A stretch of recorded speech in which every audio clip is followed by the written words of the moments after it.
All right, welcome team to this very special interview today. We are joined by Dr. Greg Stock, who is the Yosemite National Park Geologist. We're going to learn a little bit about his background, the type of work he does for the Park Service. I first heard of Greg maybe over a decade ago. He is co-author of Geology Underfoot in Yosemite National Park, along with Alan Glazner. And I was just getting started with my Geology Underfoot book in Southern Idaho, and I think I picked his brain a little bit about, how he had put that together and just the process. And then in 2015, maybe just a year or so later, I brought students to Yosemite, and Greg was generous enough to donate some of his time, took us around parts of the valley, showed our students some of the Rockfall events that have happened in the past in that area. So we're just really pleased to have you here with us, Greg. And maybe just start off with a little bit about your background, kind of where you grew up and how you got interested in geology.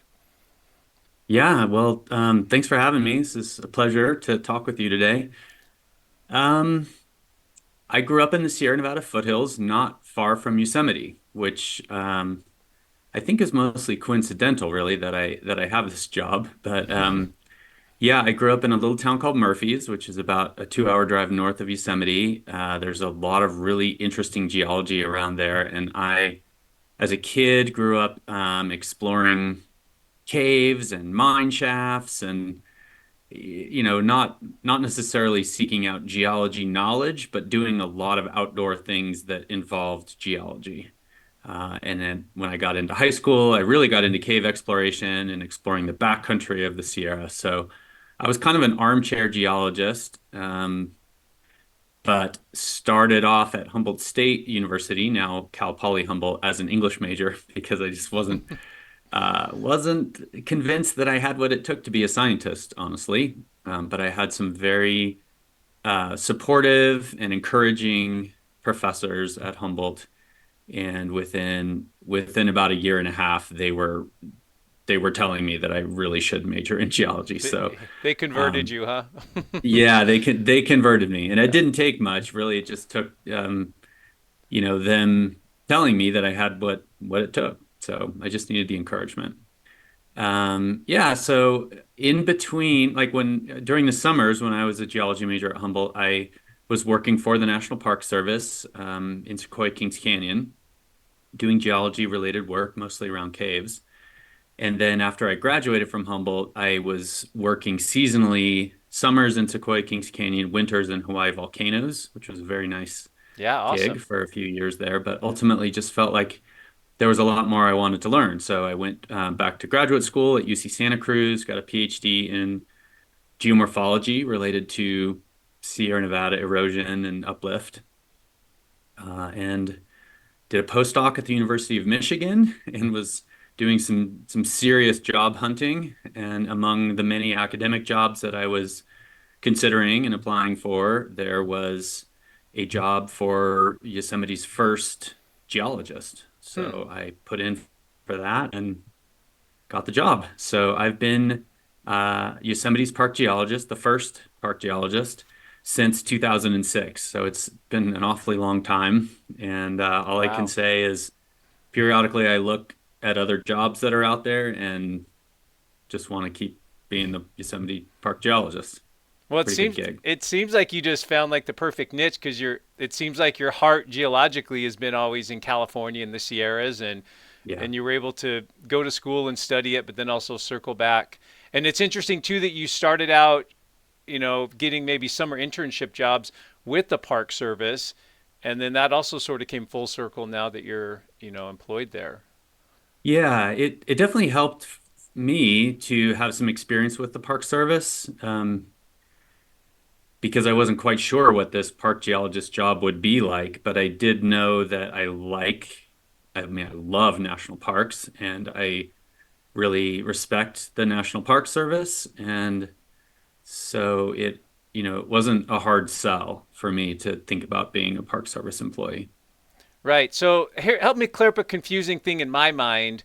I think I screwed this up when I maybe talked about you to someone, or maybe even on a episode or something. So there are other park geologists at other parks, or were you the first geologist Mm. at any national park, or you were just Only the first in Yosemite. okay? I think Yeah, I screwed first in that. Yosemite. I put you up a little higher than that. I'm like, he's the first geologist ever. And so, what other parks have park geologists? Do you know of? Or Um, well, a lot of the national parks that you would kind of hope would have geologists do. So Yellowstone, okay, Denali, Mount Rainier. Um, there are maybe a dozen or so parks who have dedicated park geologists. And then there are a number of parks, especially geological parks, who have physical scientists who may not have the luxury of doing only geology each day. They have to wear many hats, right, from hydrologists to maybe doing some air quality work or GIS. Um, but actually, within the Park Service, there are a lot of people doing geology work, and then that includes the Geologic Resources Division, which is sort of a broader national scale group within the National Park Service who does geology work. right. Um, but yeah, as far as like parks with individual geologists, maybe about a dozen. I'd Yeah, sure it's like to see more. yeah, it's still like a small. And so, what prompted Yosemite Park? What made them decide we need to get a new position going and have our own park geologist? Was it Yeah, that's a hazards? good. Was it Hmm. internal pressure? Was there just extra money in the budget? What actually took place there? I wasn't here, so I actually don't know everything that went on in the background, but it came at a time when the National Park Service in general and Yosemite specifically was really trying to build their in-house scientific expertise. So I was hired along with a lot of biologists and archaeologists and other scientists to bring more science expertise to the park. But in terms of a big motivator for this position, it is geologic hazards for Okay, sure. Yeah. Yeah. right. And so, were they contracting some of that work out for with USGS or state geologic surveys for a while, and then they just wanted to do that more in house and have their own? Yes, Okay, especially the USGS. I right. think the USGS has always been a great partner for Yosemite. I mean, going going back going back a century, Yeah. even with Francois Matties from the USGS living and working in Yosemite at the invitation of the Park Service. So that there's a long history there, and certainly with respect to geologic hazards, the USGS was really involved in that and provided a ton of support to the park and um, they brought a lot of science to Rockfall studies here. But I think that it's good to have an in-house geologist who can sort of bridge the gap between the complex scientific studies and the day-to-day management of the park. It can be challenging for USGS scientists to kind of understand some of the park operations, and then they tend not to make recommendations per se. They just provide the science. So I'm pretty engaged in the science, but I can also act as a bridge Yeah, you know how the between system agencies like works. the USGS Yeah. and our management. Yeah, just being able to see kind of the big picture, the full perspective, whereas Yeah, USGS is just probably more science focused and not seeing the mission of the park or managing the recreation and tourism and some of the other things they have to deal with. right. Yeah, interesting. So you started in 20 or yeah, what'd you say? What year? 2008, 2006. 2006. Okay, so Yeah, 18 years. That's incredible. right. Do you get like Yeah. a special pin at 20 years or something? Or They do have time and service awards. I oh, haven't there you gotten the go. 20-year one yet, but it's coming up. Okay, well, yeah, stay there for 2 more years. Yeah. So maybe talk a little bit about what you do, and maybe if it's changed over time, you could talk about how the position has evolved, or maybe it's kind of stayed the same. But maybe describe for us like what your tasks involve and the different hats you wear and what that looks like. Yeah. One of the reasons why I like the job is that it's quite diverse. There's a lot of geology work to do here, and I am the only geologist, so I'm basically a team of one. I do have a scientist in the park's intern help me out in the wintertime, but otherwise, yeah, You're it. I do it all, which means that I have had to develop some skills that I didn't get in grad school. Um, but yeah, So it really ranges from a lot of scientific research. I mean, that's probably half my job is doing scientific research in ways that benefit the understanding and management and outreach about Yosemite. We'll probably talk more about this, but I would say that the majority of the research that I do is related to geologic hazards, and in Yosemite, that's really rock falls. That's our Yeah. that's our main geologic hazard.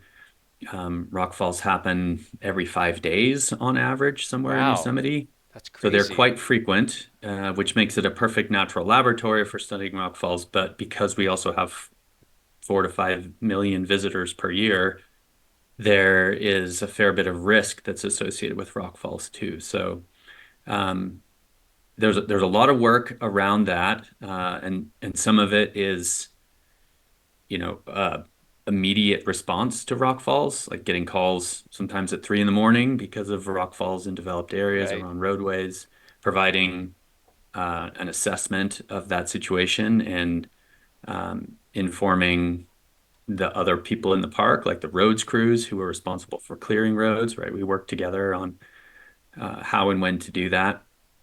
It involves things like mapping hazardous areas for rock falls and doing risk assessments of existing infrastructure and trying to find ways to mitigate that risk.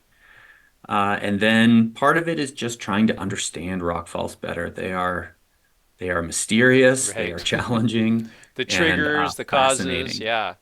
So are you so Yeah. are you given like research objectives to pursue, or are you allowed the latitude to kind of like go just learn more and manage these risks, and you kind of get carte blanche in terms of what you decide to study? Is that Yeah. Yeah, I think so. I mean, the park has been it's been really great to work for the park management here because they do give me a lot of latitude to sort of take the rockfall studies in whatever direction I think is uh, sort of the best use of my time here. And again, that's the idea is that what we're learning from these rockfall studies will help us do a better job of understanding and mitigating the risk from rock falls. right? But that, again, Yosemite is an amazing natural laboratory for rock falls, so we take advantage of that. And we do a lot of studies that may not directly relate to risk mitigation, but they do help us understand the triggering mechanisms for rock falls or the ways in which exfoliation fractures can form and grow, which lead to rock falls.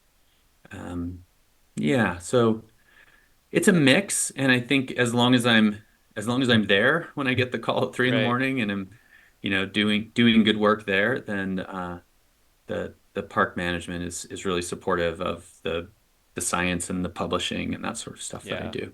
Well, I mean, I think, that's something any scientist would love to have, is just having the freedom to pursue whatever sort of research objective or studies they want to, and then also having the resources, to do that work. So you Yeah. said five rockfall. Oh, wait, a rockfall every 5 days? Is that what you said?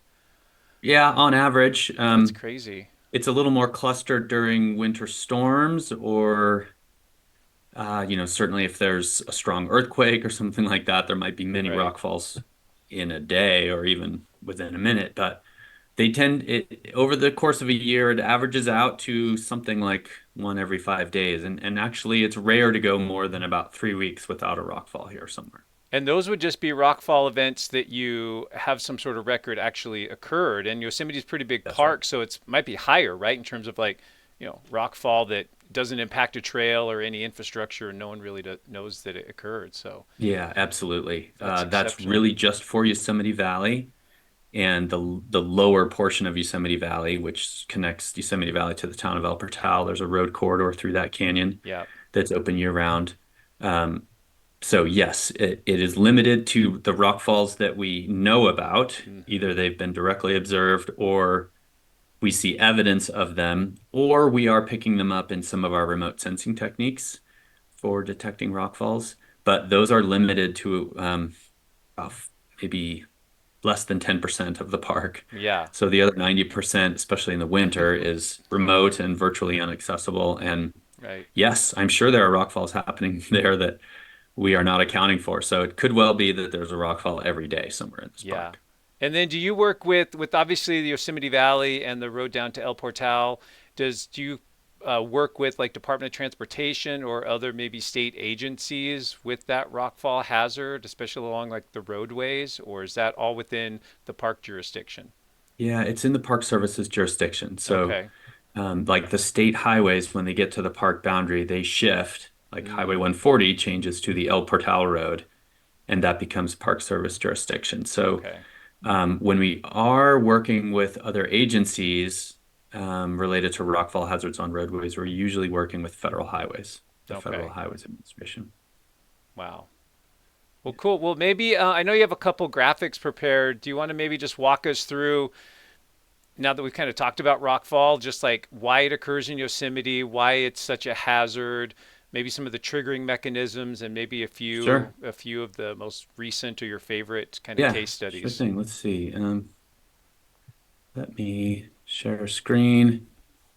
And I do have some things about glaciers that we could talk about. Yeah, just run us Because through rock all falls is these. part of what I do. But Yeah. um, you seeing this okay?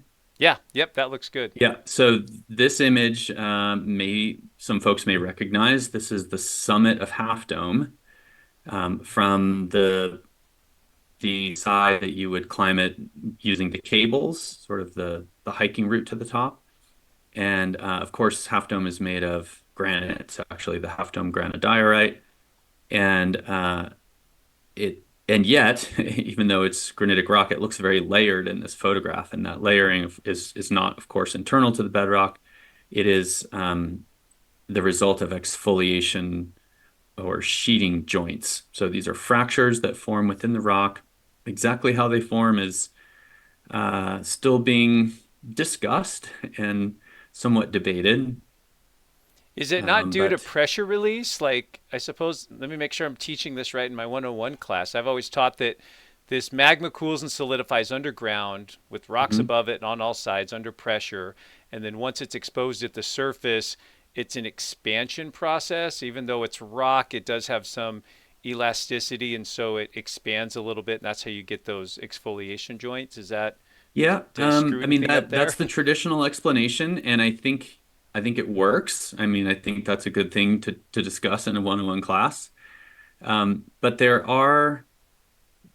are some reasons to think that there's more to it than that. Okay. So there have been a few papers out by Steve Martell that have discussed basically the effect of compressional stresses on a curved free surface and how those compressional stresses will set up an opposite tensile stress that can exceed the breaking strength of granite if conditions are right, Hmm. if the in situ stresses are high enough and the curvature is enough. And certainly, one thing that we observe is that we see exfoliation fractures still occurring, like today. They are the reason why a number of rock falls occur. We will often see cracks appearing in the cliffs. We will hear them forming. And so, in addition to the unloading and the removal of that confining stress, I think there are other things going on. There are changes in geometry, which change the state of stress sort of at a small scale within the cliff. And then there are environmental stressors like temperature changes Mm. or water pressurizing crack tips and things like that that will cause the cracks, if not initially to form, at least to propagate. So anyway, it's complicated. Yeah, it sounds like Um, it's a host of like mechanisms that are creating these fractures, and it's hard to say, what percentage each one plays. Is that pretty fair? yeah, yeah, I think Okay, that's probably a decent summary of it right now. right. Um, But in Yosemite, we have a lot of massive granite, right? So there are big regional fractures that the landscape is controlled by at kind of the landscape scale. But within those larger regional fractures, you have big areas like kilometers on a side, big areas with really no fractures at all. And so that massive rock, when it's um, subjected to stresses of whatever kind, will need to fracture. And it does so along these surface subparallel fractures. So, it's exfoliation is often referred to as the onion skin type fracturing, Right. that you have a dome surface and then you develop fractures at depth that roughly parallel that dome surface. And it's one of the ways in which the domes in the Sierra Nevada become smooth and rounded is by progressively exfoliating these shells of rock that smooth off the surface. And you can really see that in this photograph of Half Dome, right? There's just Yeah, that's multiple layers of these exfoliation sheets, and each one that's missing to have created one of those little stair steps is a slab of rock that fell off and tumbled down the face of Half Dome in a rockfall. right.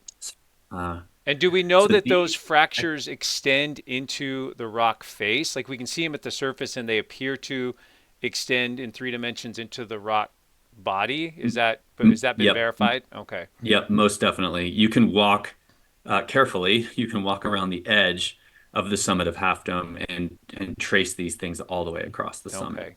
Awesome. Yep. Yep. And then I wanted to show you this picture, which is Yeah, a boot flake. photograph by Tom Evans, who takes a lot of amazing climbing photos. This is from El Capitan. This is the boot flake on El Capitan. And it's just another classic exfoliation flake. It's very famous because it's on the nose climbing route. But, the scale of this and the sort of the precariousness of this flake is actually quite common in Yosemite. There are features like this all over the place, and we've learned a lot of interesting things about these. So one thing we've learned specifically about the boot flake, this was work done with my great colleague at the U.S. Geological Survey, Brian Collins, and then a number of researchers at the University of Lausanne in Switzerland who have done some great work in Yosemite over the years. One of the things we learned about the boot flake from thermal imaging and modeling of the cooling of these rock surfaces on a diurnal cycle, you can imagine that the sun heats up El Capitan, and then when the sun sets and things start to cool down, these detached flakes cool faster because they Hmm. are partially detached. And when you look at the thermal images, right in the middle of the boot flake, like just to the left of where this climber is, there's an anomalous warm patch that shows up in the thermal images, and that Hmm. is, we think, that's the rock bridge that's connecting the flake to the cliff. Like that's the little Oh, bit of that's rock that's that's the holding it attachment to the point. cliff. Yeah. And it's about 7% of the total surface area, So the thing is meaning, completely detached except for this one yeah, little chunk of rock that's holding it together. that's right. Yep. Wow. And then the other thing we know, not from boot flake, but from studying similar flakes, is that these flakes actually move quite a lot, even on a day-to-day basis, as they heat up and the rock expands. The whole flake will move outward during the day and then contract back in again at night. And the one place that we measured this with instruments, we were seeing up to a centimeter of outward movement every day. Just thermal expansion, contraction, just Thermal expansion diurnal. and Yeah. contraction. In that case, it was kind Wow. of bowing because it was attached at the endpoints.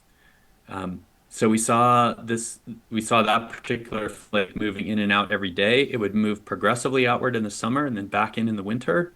And over the course of 3 years of studying that, the crack opened about a millimeter each year irreversibly, right? So Wow. the crack was growing Yeah. just by the daily temperature changes and daily expansion and contraction. So Do you get, I mean, I know you're a rock climber, I'm a rock climber. So do you get a lot of reports about this from the climbers who are like, hey, I put a number 7 nut in this last year and now it's taking a number 8, or like it's obviously changed yeah, size since. very much so. In fact, climber reports like that were really the impetus for that study that Brian and I undertook. Yeah, a lot Interesting. of wild stories. And maybe you've encountered this. I've encountered it a lot in Yosemite where if you climb kind of an old traditional route, there will be pitons in there, like fixed pins Mm-hmm. that were hammered into the rock decades ago. And it's often the case that in the morning, those things will be very firmly fixed in there, But sometimes if you're wrapping the root in the afternoon, you can just pull it right out with your hand. Like it's no longer Yeah, it solidly wiggles. in there.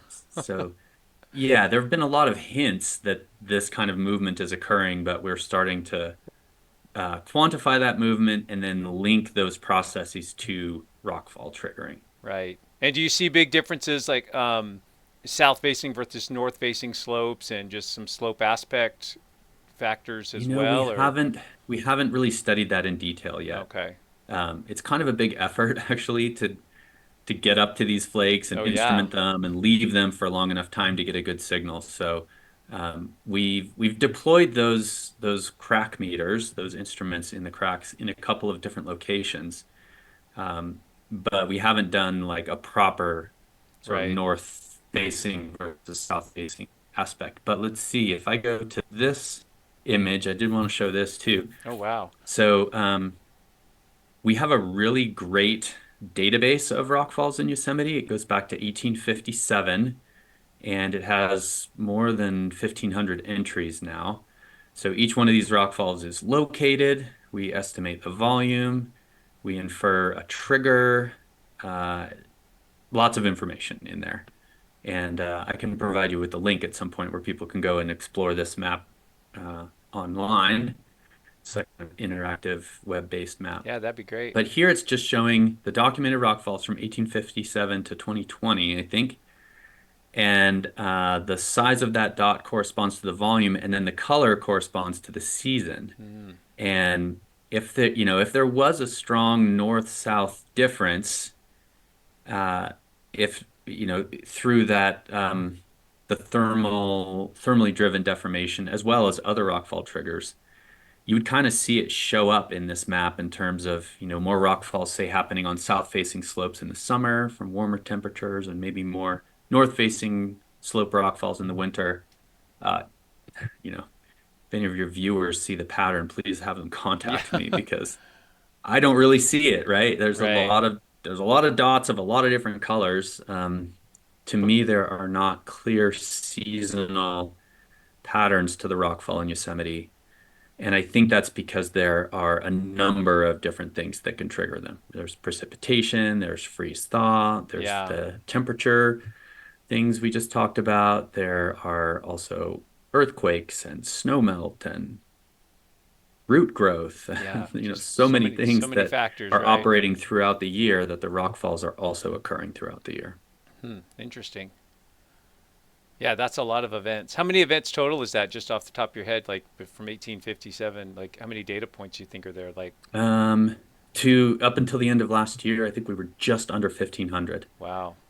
And we're over that now. Yeah. Yeah. Again, the majority of those are in Yosemite Valley for the reasons that we discussed, that, Hmm. this is where people are year round, and the backcountry, no doubt, is experiencing rock falls, but those are not documented very well. Right. It's really opportunistic and sporadic. Hmm. Very cool. Yeah, another thing you can see from this map is that there are more dots generally on the eastern side of Yosemite Valley, which is the right side of this image, compared to the left side. And I'm pretty sure that that's observer bias because the eastern part of Yosemite Valley is where the campgrounds and the Hmm. hotels, visitor centers, More parking eyeballs. lots. Yeah. Yeah, more eyeballs, exactly. Hmm. So one of the things that we've been working on for, almost 2 decades now is trying to find ways to detect rock falls independent of eyeballs, Right. So we're using remote sensing, like repeat LiDAR scans, and repeat photography. We've Is there acoustic signals that employed, work? Like, yep, we've okay. experimented with acoustics and geophones, just ways Mm-hmm. to try to detect rock falls even when there's no one there to observe them. What we found from these efforts is that in general, the largest rock falls are being recorded, and that kind of makes sense because Yeah. there's a lot of people in Yosemite Valley year round. So the big rock falls are usually witnessed by somebody or heard or something, right? We Yeah. track them down. So we're doing pretty good with that. But for the small rock falls, The number of those rockfalls in our database is about half of what we pick up when we do a repeat scan of a cliff, say. Yeah. There's So a lot of rockfalls happening that are less than, say, 20 cubic meters that we're just not yeah, accounting it's just for in yeah, too our small to detect eyewitness or harder to observation. detect. Yeah. Hmm. Yeah. Yeah, fascinating. And then just wanted to show this picture, which was one of the larger events in recent times. This was a rockfall in September of 2017 from the southeast face of El Capitan, and this was about 10,000 cubic meters. So this was a large rockfall. It was large enough for some small particles to make it to the road that exits Yosemite Valley, and there was actually an injury to the Wow. driver of a car from this particular rockfall. Um, Is that really two? It looks like it's two, like a main one on the right, and then a little secondary little chute on the on that buttress there off yeah, the actually, slope what you're there. seeing, so the main rockfall is just to the left of all the dust. So that I think Oh, that one that okay. you're thinking is a secondary rockfall is the Right. primary rockfall. I don't know if my Yeah, cursor try is it. Oh, going there you up. go. I'm Yeah, I not can sure. see it. Okay, so this is the rockfall source right here, Mm-hmm. and a little bit less than 10,000 cubic meters basically free fell down to this ledge and exploded on impact. Just Oh. dynamic fragmentation produced a huge amount of dust, and then the dust in this photograph was starting to blow up canyon. Oh, that makes sense. So, So it's not coming from a higher source, it's actually just blowing up the wall. yeah, it's just Okay. blowing off to the side. Wow. Yeah, yeah. So, while not something that happens every 5 days, this rockfall is still fairly common in Yosemite. Like a 10,000 cubic meter rockfall happens every few years. Wow. And so this is the kind of rockfall in particular, like this scale of rockfall is relevant to the hazard mapping that we do and the risk reduction that we try to do Mm-hmm. by you know removing structures, repurposing structures, uh, finding ways to reduce the human exposure to the rockfall hazard. Has the park actively like moved entire pieces of infrastructure just based on risk assessment? Because you stand underneath, oh, where is it? I don't know the valley that well. It was the campground at the upper end of the valley. It's Is Happy it- Ledges or whatever. Oh, Happy Isles. Yeah, isn't you're Yeah, right and then underneath a the huge cliff developed area there. near there is Curry Village. Curry Village, that's what I was thinking of. And Hmm. it felt like to me like, wow, this whole thing is right underneath a big cliff. Yeah. Well, you should have seen it before. Yeah, it's much better now. Okay. Yes, as a result of a hazard and risk study that was published in 2014, we removed about 220 cabins from Curry Mm-hmm. Village. Some of those were moved farther away from the cliff, and some of them were just removed entirely because they were within the mapped hazard zone and they had relatively high risk. Yeah, Yeah, just too close to the and cliff. Yeah. just too close to the cliff. Yeah, and I'm not. I don't. It's always been a mystery to me how it is that those cabins came to be built in and amongst the talus and the big outlier boulders there. They didn't have a park geologist back then, Yeah, Greg. maybe they needed a geologist back then. Yeah, Yeah, and also people's sense of risk was surely different back in the right. 1920s and 30s when it was being built. But yes, there have been, I would say, pretty big efforts by the Park Service to identify high risk structures and do something about them. Again, often that means removing or physically moving the structure outside the hazard zone. Sometimes it means changing the use. So, a dormitory is really high use, but a storage unit is really low. Sorry, Yeah, dormitory is high risk. Storage unit would be low risk. So we have actually converted buildings to things like storage units to reduce their risk. right. Yeah, just better planning in terms of what's going to be at that site instead Yeah. of having people in there, right? Yeah. Interesting. Wow. We'll never be able to eliminate rockfall risk, but we're trying to make good efforts to reduce it. Yeah. One of the, let's see, yeah, so one of the challenges now that I think we've done a good job of addressing the structures in Yosemite Valley is rockfall risk to roadways. Um, there are basically four ways into Yosemite National Park, and all of them travel through canyons with really steep cliffs at, at one point or another. And so they are all subjected to rockfall risk. And events like this, which was a rockfall onto the Big Oak Flat Road last winter, are pretty common. I mean, this probably happened 15 times last winter.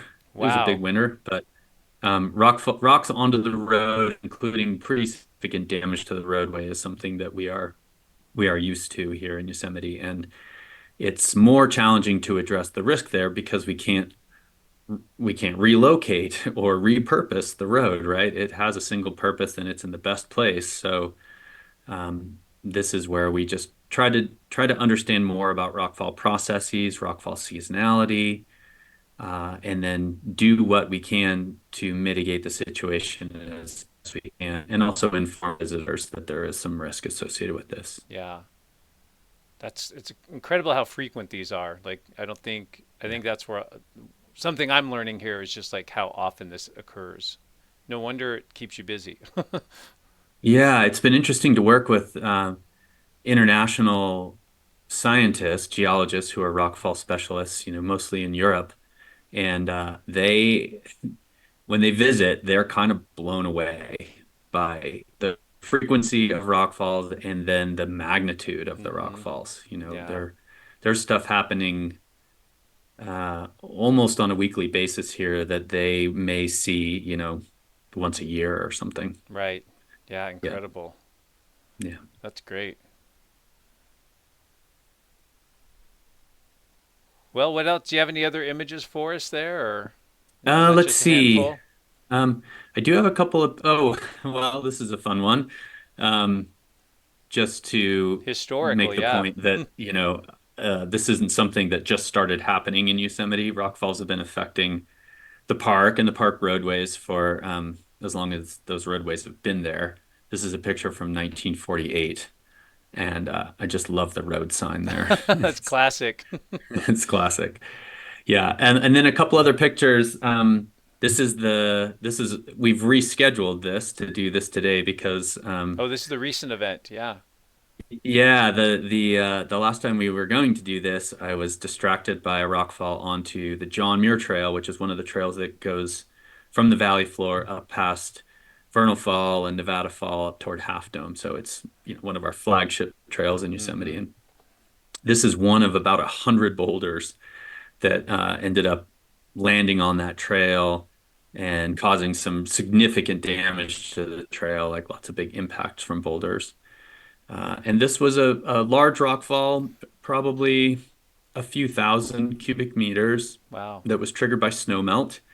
And fortunately, this trail was closed seasonally because of snow, and it also happened at night. So, nobody was affected by Yeah. this. But it's a good example of how I work with other groups in the park to try to repair the trail, right? So the first thing I do is figure out what the extent of rockfall runout was, identify the source area for the rockfall. In this case, I actually went up there and rappelled down to it to get a good look at it. And um, it wasn't necessarily an easy one to assess. It was sort of complicated, and there were a lot of signs of instability. So we just gave it some time, and I monitored that for about a 2-week period.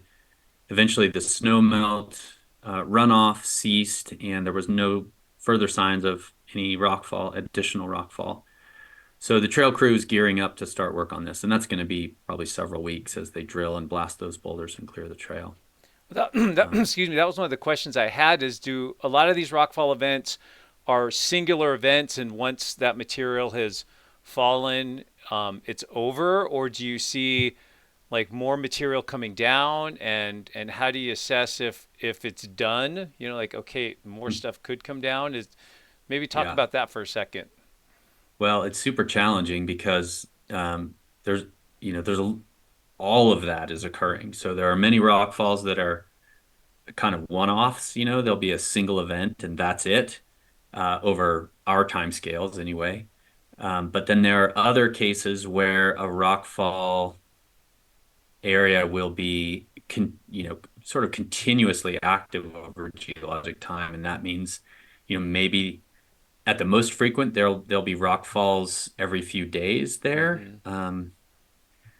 Sometimes an area will have, a few rock falls a month, and that kind of activity we can sort of understand from a management perspective, and we just leave it closed, right? If it's Yeah. like showing that much continuous activity, Right. Just a we tend to just recurring leave it issue. closed. And there Yeah. have been trails in certain parts of Yosemite that we've just left closed for a few years before the trail crews go in and start to repair it, just because of the frequency of activity. Yeah. Like you want to see a Uh, good year or something go by with nothing or some period of yeah, time that lets you know it's somewhat stabilized before you give it the yeah. green But light. the challenge comes when uh, sort of human timescales clash with geologic timescales. Yeah. So, for example, the rockfall that I showed that image of from El Capitan, that rockfall was in 2017. It was actually one of a sequence of rockfalls that began in 2010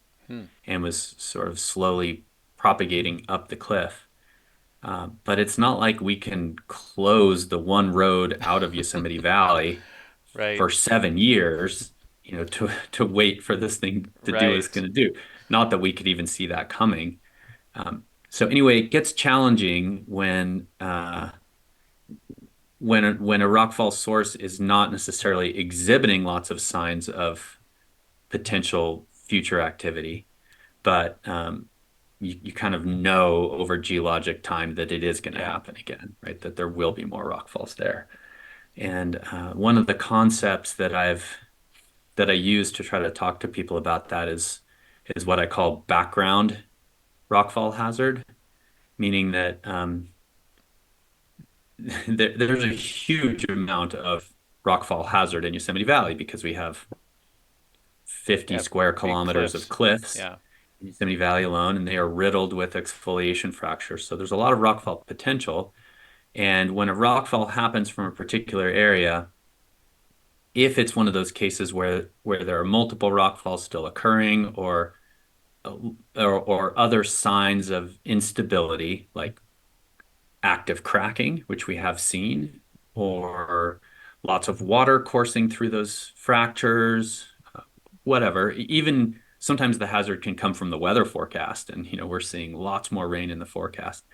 Then we would consider that to be above the background hazard, which is sort of the rockfall hazard that applies to Yosemite broadly.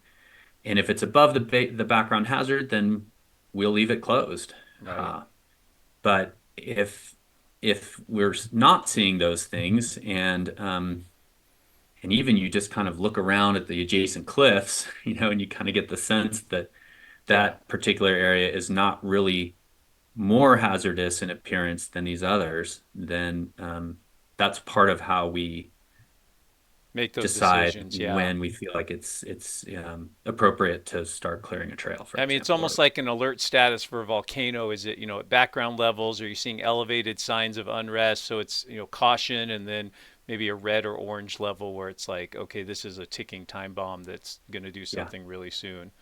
That makes Yep. sense. I, So, I think it's a lot like that. yeah. Yep.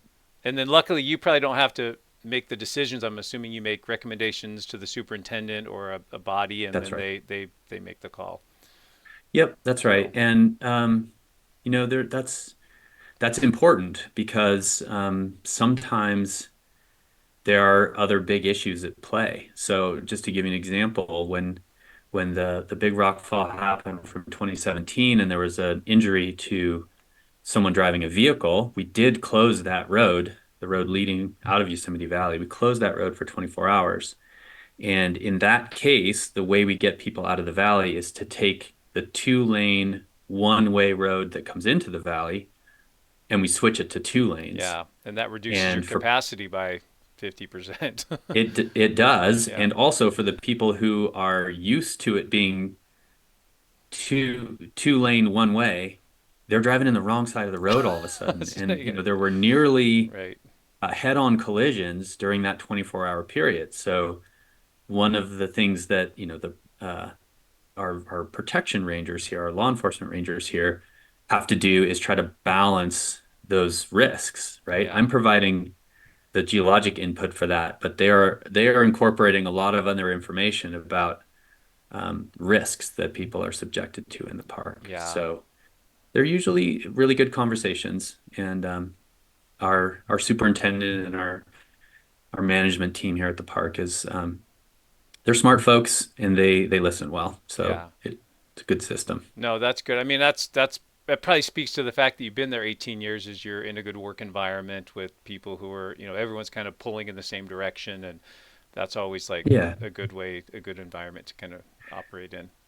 Yeah, again, I came to Yosemite pretty much fresh out of grad school or fresh out of a postdoc, and the kind of science I was doing at the time, I still love. It's fascinating and interesting work, but it wasn't very applied. Yeah. And it's been really neat working in Yosemite and working with all these other non-geologists on geology problems, and find that the the science that I do or the perspective I bring to the table um, is often applied almost immediately. And Yeah. it's challenging, but it's satisfying too. Yeah, like you're right.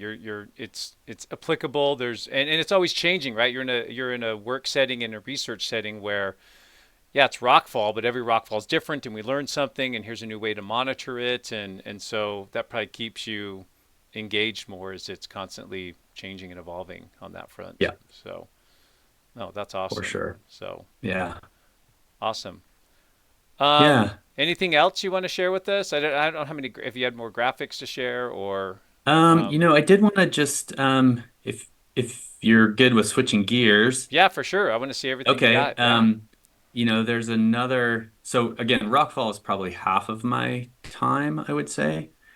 And it is the most applied work that I do, but I'm still a geomorphologist. I'm interested in this landscape. Yeah. I like learning about it and kind of collecting new information that we can share with park visitors. That's another way in which being a park geologist is pretty great is, we get 5 million visitors a year, and whether they know it or not, they're coming to Yosemite because of its geology, really. Yep. So it's fun to share that with them. And so one of the things that I like to work on um, when I'm not doing rockfall stuff is glaciers. So I've got a couple images of glaciers just to remind folks that Yosemite Valley is largely the product of glacial erosion. I mean, there was a river there before glaciers came on the scene, and so there was a deep V-shaped canyon that glaciers then deepened and widened.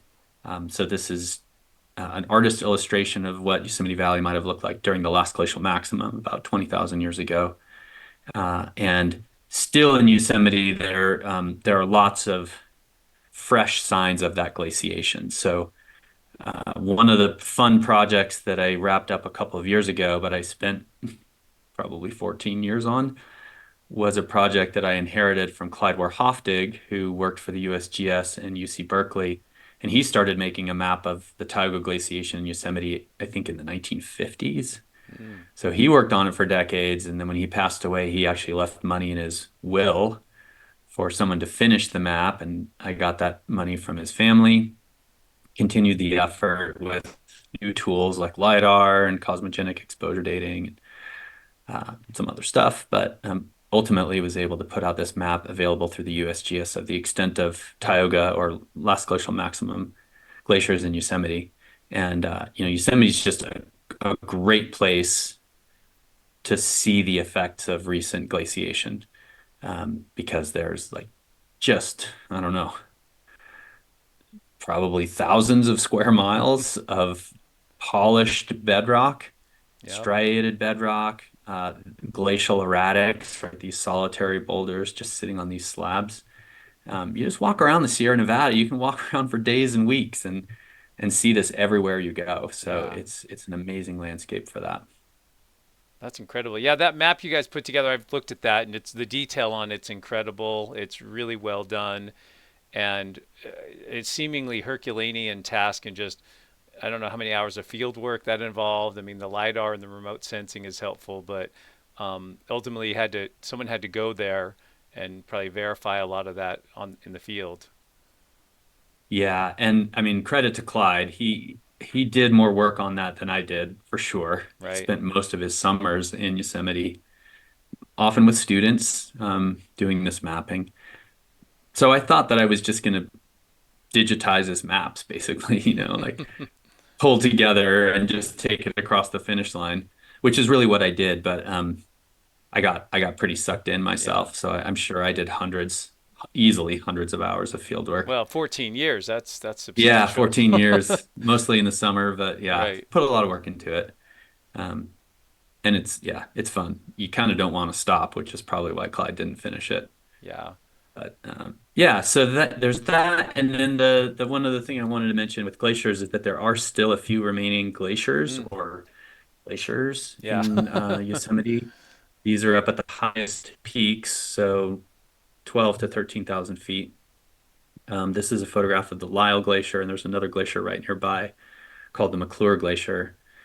Um, and these were first studied by John Muir in 1872. He put stakes into the McClure Glacier and measured their movement in the late summer and found them to be moving about an inch per day. So demonstrating movement. And he did this because Muir was kind of in a battle of words with Josiah Whitney, who was the head of the California Geological Survey at the time, about the influence that glaciers had on shaping the Yosemite landscape. So Muir was determined to show that there were still moving glaciers Right. in the Sierra, and therefore it's not a stretch to imagine that in colder climates they would have been larger and Right. More extensive. um, Yeah. yeah, more extensive. So So is that the yeah, so we've definition for, continued those. sorry, is Oh, that the, sorry, go ahead. yeah, is that the definition of a glacier in this context is you have to demonstrate movement? Otherwise, that to distinguish it from like a snow field that might stick around for a year or two, is it Yeah. okay? Yeah, I mean, movement's a key part of the definition of a glacier, even these small cirque glaciers like this. Right. Um, and we've done a number of velocity studies. Really, I guess the first one started in 2009. So we've put stakes in these glaciers on a number of different occasions, and twice in 2012 and then in 2022 we reproduced Muir's experiment on the McClure Mm. Glacier. Obviously, the I'll just cut to the chase and say the glacier is way smaller than it was in Muir's time. Oh, It's for about sure. Yeah. 10% of the glacier that Muir saw.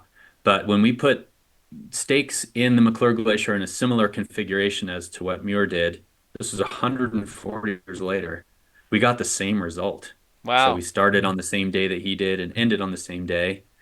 And over that 47-day period, we found that the glacier was moving about an inch a day, same Wow. rate, which was surprising. Then we reproduced that 2 years ago. So that was 150 years after Muir's experiment, and it is starting to slow down a little bit. Right. So it So loses it's mass. less Right. than an inch a day, but it is still moving. Yeah.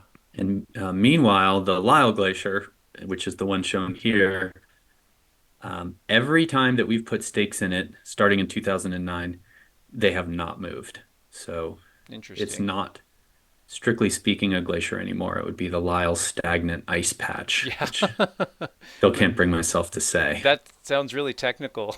Like, Yeah, and it's, depressing. yeah, it does sound depressing. Yeah.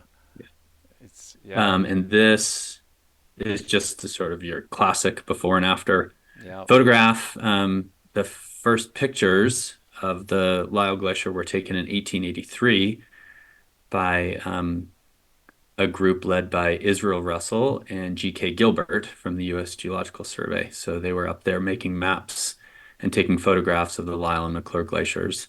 And they marked those photo points. And so we can go back to those photo points and repeat them. And this is just, photographic evidence of the 90% loss of ice Yeah. since That's the really late striking. 1880s Yeah. or late 1800s. Right. Pretty incredible. Yeah, so still still some ice up there, but it's going fast. Yeah.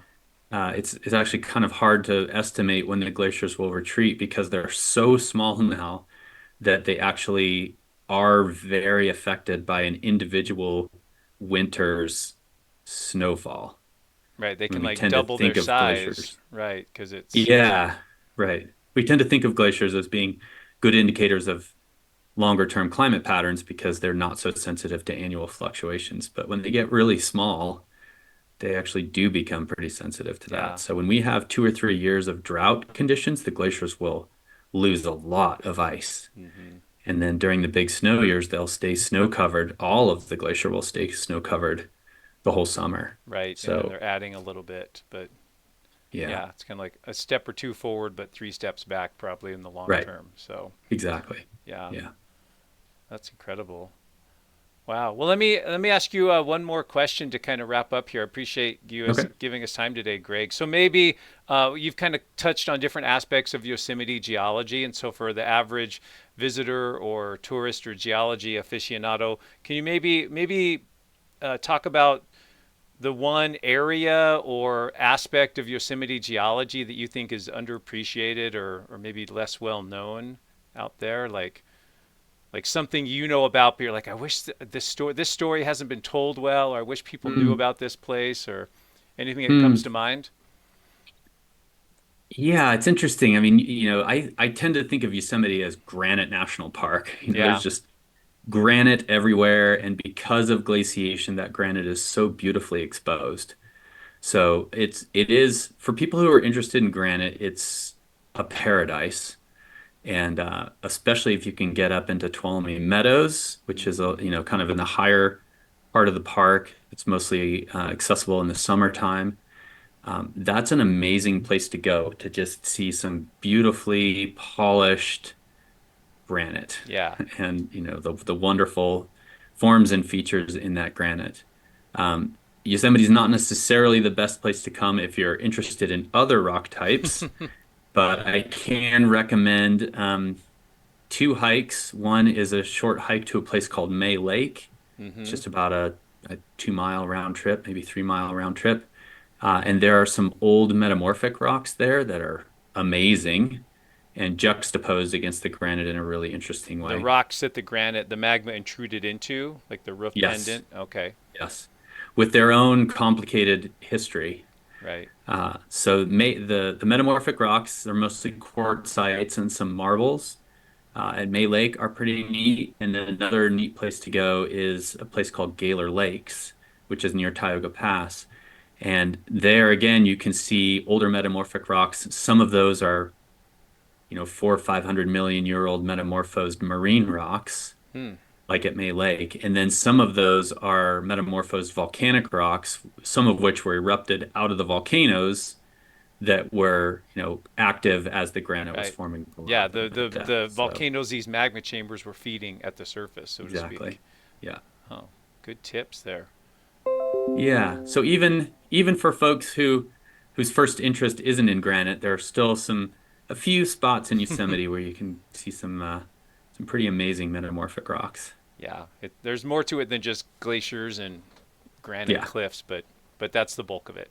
that's the bulk of Yeah, it. and it's pretty Yeah. spectacular. So Yeah, I often tell non-geologists that if you just have to think about Yosemite geology in 3 words, glaciers on granite. That pretty much sums that it up. sums it up. Well, Yeah. that's great. Well, hey, thanks so much for joining us, Greg. This has been fascinating. I think a lot of folks probably didn't know that Yosemite had a park geologist or what that entails, and maybe they Mhm. knew a little bit about the Rockfall, but didn't know all the details and such. So I just want to thank you for spending some time with us and sharing some of your insights and background with us. So thanks so much. Sure. It's my pleasure. Great to All talk to right. you. Thanks so much. Thank you. Okay. Take care.